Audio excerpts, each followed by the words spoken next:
Nama saya Avelda Reza Valeska, NPM 18 14 15 10 20.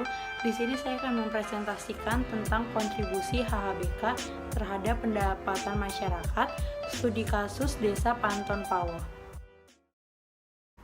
Luas hutan Aceh Selatan mencapai 309.404 hektar yang sebagian berada dalam kawasan ekosistem Lesser. Perlunya program pengembangan HHBK unggulan yang ada di daerah tersebut. Selanjutnya adalah kontribusi hasil hutan bukan kayu dan pendapatan masyarakat di Desa Panton Pawo.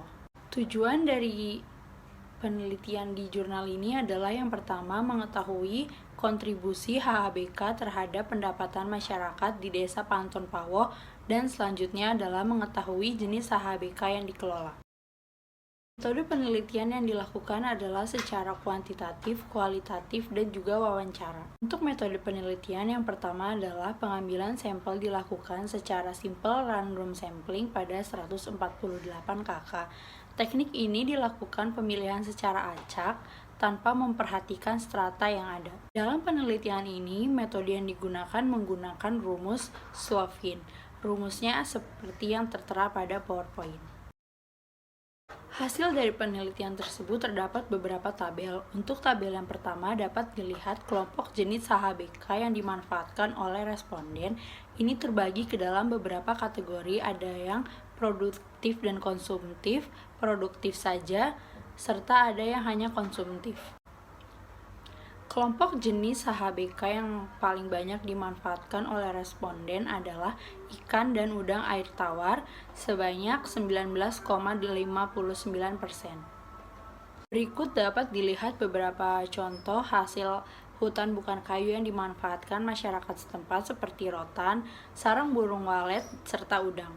Pada tabel selanjutnya, tabel ketiga dapat dilihat pendapatan responden dari tiap kelompok jenis HHBK, di mana kita tahu pendapatan paling besar itu berasal dari ikan dan udang air tawar dengan persentase sebesar 27,24%.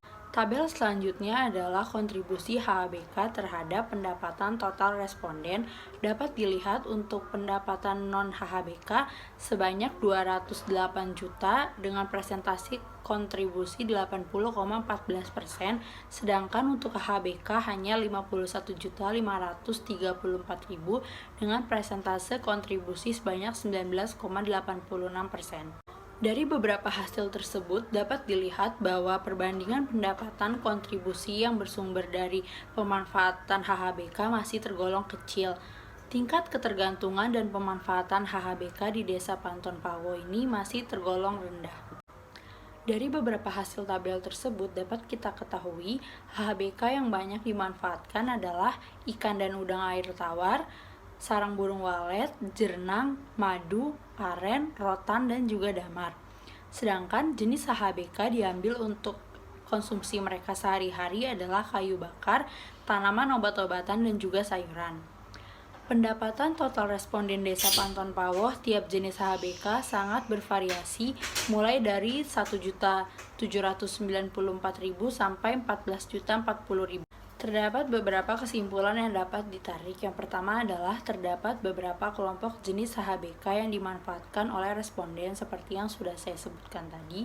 Yang kedua adalah terdapat beberapa jenis HHBK yang dimanfaatkan hanya untuk dikonsumsi sehari-hari.